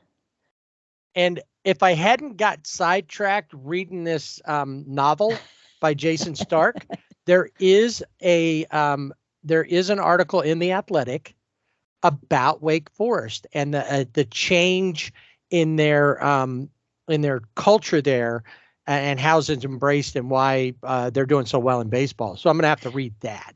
Yeah, they're 45-9 overall. It's my new favorite team name, the Demon Deacons. And they are the only team in college baseball with single-digit losses this year. Florida jumps up to 2 spots to number 2 because they won a road series at Kentucky and they claimed the SEC regular season title. But as we go into the SEC tournament, that doesn't always mean anything. No. So Stanford, the Pac-12 regular season champ, they are at number 3, and SEC West powers Arkansas and LSU round out the top 5. Also saw that the softball World Series is underway. Yep. And correct me if I'm wrong, because maybe something changed since the last time I looked, but Oklahoma threatening to go three-peat with the World Series titles. Yes. Yeah. Tough Oklahoma Sooners softball team. They have a top-notch program there. And so, I mean, if you're not watching that, I mean, college, the softball, that is, those are some exciting games. So we'll see what's happening with the Lady Sooners. They're going to be taking on Clemson in their next step. They've got a 3-game series against them this weekend. In the NCAA, just to mention, with the baseball, South Carolina, Duke, and Washington all fell out of the top 25. But you never know what can happen. Like I said, So what you're saying basically is all this other stuff is meaningless because as soon as the tournament begins, it doesn't matter where you ended up in the season? It does. I mean, I guess it does matter, but we've seen, I think, the last couple of years where, was it Tennessee? Well, last year they were Right. just on top and they were the winners of the regular season. And then they got to the SEC tournament and just were blown away. So that's what I'm saying. I mean, there's always a lot of movement within the rankings. So to hijack the NFL's or football's any given Sunday, any day. Right, pretty much. The tournament, the brackets, all of that is coming up this weekend. And so you'll be able to have that. And then if, just like you have the basketball bracket that you can print out and put on your refrigerator like we used to do as kids. I always was excited because he would let me write in. So not all the time, but he'd let me write in a team. That was like a big deal. You can do the same with baseball. It's a little bit bigger, but it's still just as exciting. Yeah, I guess we got to come up with something. There's March Madness, June. I don't know. The first term that came to my mind was Jubilee, and that just doesn't really fit. That's not really. No. I guess, though, if you use a term like Jubilee now, that could be considered madness. I guess, yeah. Who use that term? No, I don't. Who uses that? Oh, this is something that we haven't talked a lot about him. I don't even think we said where he ended up, but Trevor Bauer is in Japan, and he was just sent down to the minor leagues in Japan after having an 8.40 ERA in 3 starts. And the thing that I felt was funny is this was on Twitter, and a lot of people they didn't care about Trevor Bauer. It was like, I am this days old that I found out that Japan has a minor league. Exactly. Who cares about Trevor Bauer? I had no idea. That was crazy to learn that for sure. Oh, and we didn't mention this, but Brett Phillips was DFA'd to make room for Jared Walsh. But yeah, so baseball's fun. He's still, doing his thing. So I'm sure he'll end up somewhere. I'm still trying to figure out June Madness would be. I want you to work on that. June instability. So we were talking about birds in June instability. I don't know. There's no words that like are synonyms for madness that start with a J. Yeah. June unreasonableness. Yeah. No. June dementedness. How about this? This one actually works because it falls in with what you were saying. June nonsensicalness. Because it's nonsensical how it goes. You can play all regular season and be number one and then fall out like you didn't even know how to play the game. That's true. All of this is probably going to put me on the wheel.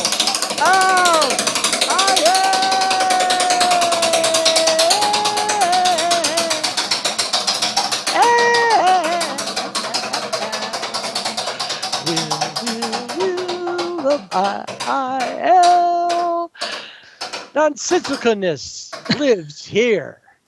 Zach Davies is on the 15-day IL with an oblique injury. Oblique. You know what? You said Davies. It made me think Ray Davies and the Kinks. I should come up with oblique because I've been stealing from the Beatles. Right. You have that. I should come up with that. What works here? Let's see. I hear Lola in my head. Na na na na na na na na na na. Oh, my oblique sore, and it hurts my head. Oh, my oblique. Oh, oblique. That's pretty good. You got to It's a work on work in that. progress. It is. It is. Kyle Hendricks is on the 15-day IL with a shoulder injury. Cody Bellinger is on the 10-day IL with a knee injury. Peyton. Speaking, before you move on, Yes. of knee injuries, going back to that day game that I went to, and there was talk about it. Max Muncy running over for a foul ball, hits a wall, and comes back kind of limping, and he hit his knee. And there was talk that, will he set out? Is it bad enough that he might end up on the IL? He wasn't, but it just reminded me of that point. The minute that I saw that, I was like, oh no. I know. Yeah. Peyton Bettenfield is on the 15-day IL with right shoulder inflammation. CJ Crone of the Rockies is on the 10-day IL with back spasms. We mentioned Anthony Rendon. He has a groin injury. Dustin May, of course, he's on the 15-day IL, but I think with changes, maybe moved to the 60-day. And Julio Urias is on the 15-day IL with a groin injury. There's the payoff to why it got worse, that it's not just that he gave up 4 home runs out of 7 that were hit. He's out, which now means there's a couple of rookies, I think, is what the schedule is, right? Yeah. To pitch in Atlanta, of all places. Of all places. And we will get to that next week. Marlins Trevor Rogers is on the 15-day IL with a bicep strain. Wade Miley is on the 15-day IL with a left lat strain. Jorge Polanco, in that same game that Dustin May was hurt, he has a hamstring injury. Nick Gordon, same game. The question is, what happened with them? Because at one point it just looked like he overswung, just from where we were, and all of a sudden he's down. Yeah. And he got pulled out mid at bat. Right. Yeah. And had to be replaced. Yeah. So it's bad. I mean, he's on the 10-day, and then the same game, Nick Gordon fractures his tibia and is also on the IL. He's on the 10-day IL. Obviously, that's going to be a lot longer, but he foul ball off of his leg. Carlos. Actually, I'm sorry. It was him who got pulled. Right. I mixed him up, but he's the one that when he swung, it just seemed like he just over swung. But yeah, when he fouled it off, and they ended up taking him out with a strike, and whoever came in struck out. Yeah. Carlos Rodon is on the 15-day IL with the elbow strain. He came off the IL at some point. How did I miss this? Yeah. Because he started out on the IL, yeah. And then he got off, and now he's back on. Manny Machado is on the 10-day IL with a hairline fracture in his left hand. He had gotten hit in the hand. The initial x-ray didn't show anything, and then they did another x-ray, and it's has a fracture. So he will be out. Ross Stripling is on the 15-day IL with back strain. Tyler O'Neill is on the 10-day IL with a lower back strain. Dylan Carlson is on the 10-day IL with a left ankle sprain. Doesn't seem to be bothering the Cardinals. And then Garrett Clevenger, we know he played with the Dodgers. He will miss the rest of the season after tearing his ACL. And if you noticed, there's a lot of pitchers on the wheel. Once again, I think proving what we talked about last week, and seems to be popping up that a lot of people are jumping on that bandwagon. All right. So is that it for this week's Wheel of IL? That is it for this week. I think that's almost enough. Wheel of IL. Riding the wheel of IL. Da da da da da. Okay. Still working it out in my head. So just about done today, but it is time to hit the fashion corner. And I think we had two things this week, didn't we? We had one other that we were going to address because I think I texted you about it. And then we were going to talk. And then we got a surprise that they unveiled. They did it just for us. They unveiled a new City Connect uniform. Yeah, because this fashion corner, everybody wants to be part of this segment. So before we get to the City Connect, I just have to say, over the weekend, everybody was wearing, and we'll see it again. There's probably this coming weekend as well. The Military Appreciation Month hats, and they always do something, usually in an OD green or a black, and then work in some type of insignia or a flag or something. And I didn't post the picture of my hat last week, like I said, so I'll do that. I've got the Angels. A lot of them. The team logo is black. The angel is in the OD green. And I think that makes it look cooler than a lot of the other ones. But there was something about during the St. Louis series, the Dodgers are wearing their salute to service hats.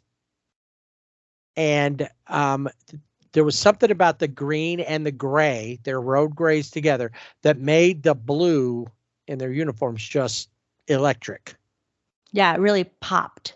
And unfortunately, that was the only thing popping for them. That was it. All right. Without further ado, let's hit it with our Fashion City Connect uniform expert, Miss Jana. And there went the Bee Gees picture. If you heard that banging in the back, that was the cat that lives there at Jana's house, who knocked over. He almost killed the Bee Gees. Luckily, you saved it. Good save. I did. Thank you. Yeah, got to have the Bee Gees. All right, so let's head to Baltimore. Dateline, Baltimore. Yeah, Charm City. City Connects. Yeah, so Baltimore unveils their City Connects, and they will be wearing them this weekend. And once again, a disappointment. They're black. They're a black jersey, which the jerseys that the Orioles have. They have their white, they have their gray, but they have other, like combination of black and orange. Those are better than this City Connect. So if you see the jersey, it's black, and there is a colorful pattern on the uniform, but it's like underneath the sleeve, so you really can't see it. It was designed from the inside out. Didn't you read the press release? The creative writing assignment? It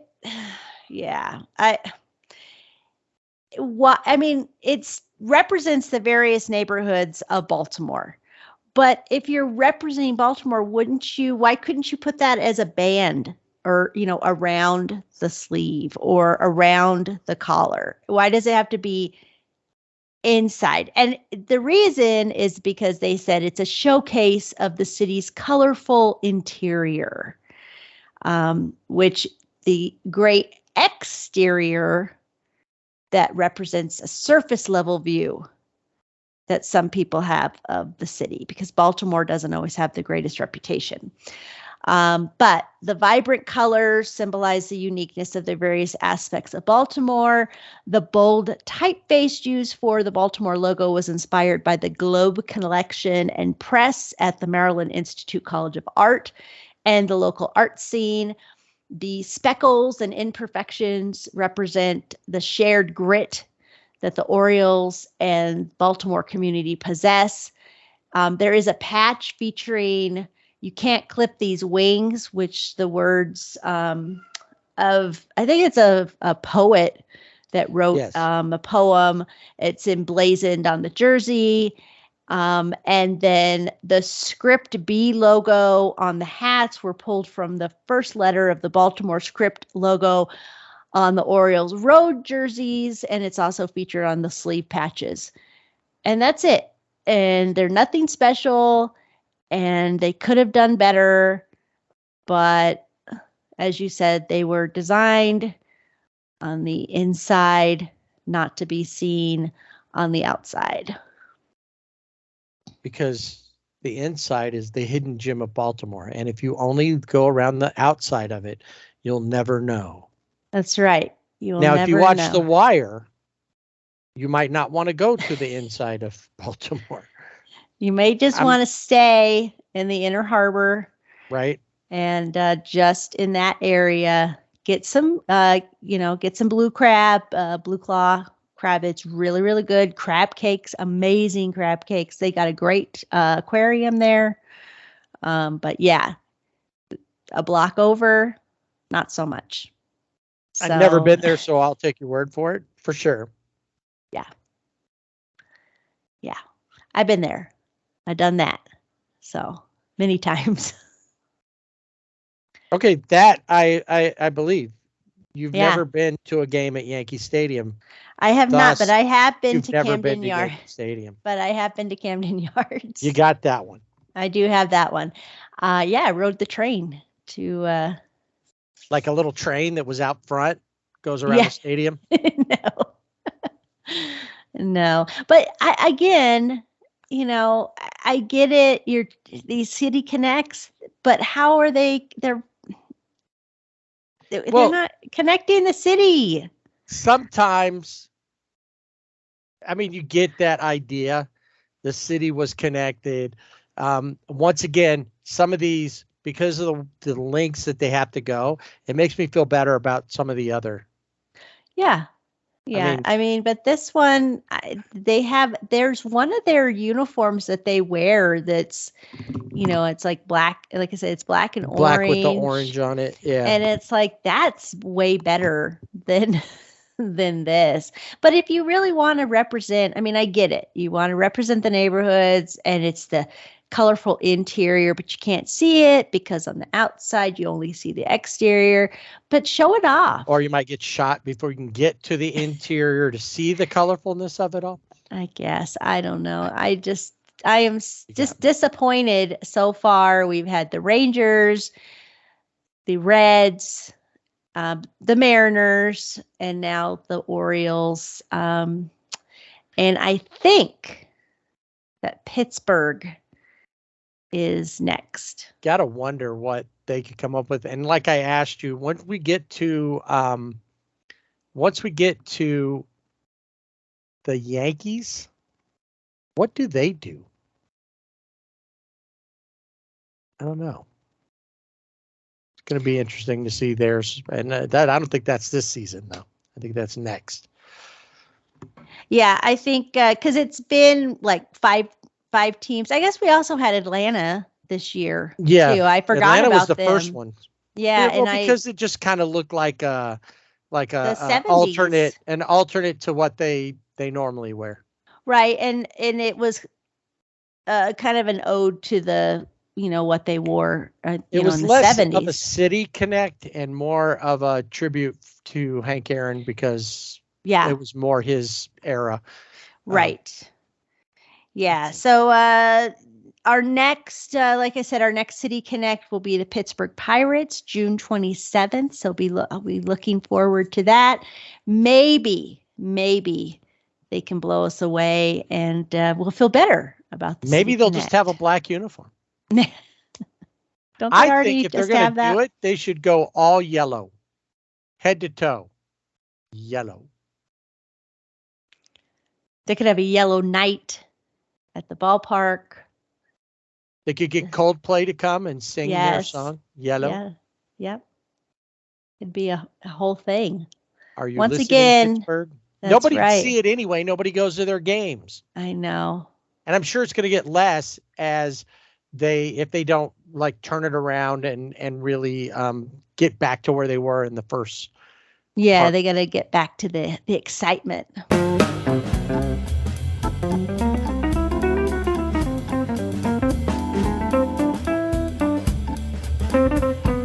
And that'll put a wrap on this edition of the Sibling Rivalry Baseball Podcast. Once again, you can find us on our Twitter page at Sibling Rivalry BB without the A. And on Instagram and Facebook at Sibling Rivalry BB with the A. And on our website, siblingrivalrybb.com. As always, we mentioned the Fanatics links. You can see what this year's walk-up songs, what past year's walk-up songs would be.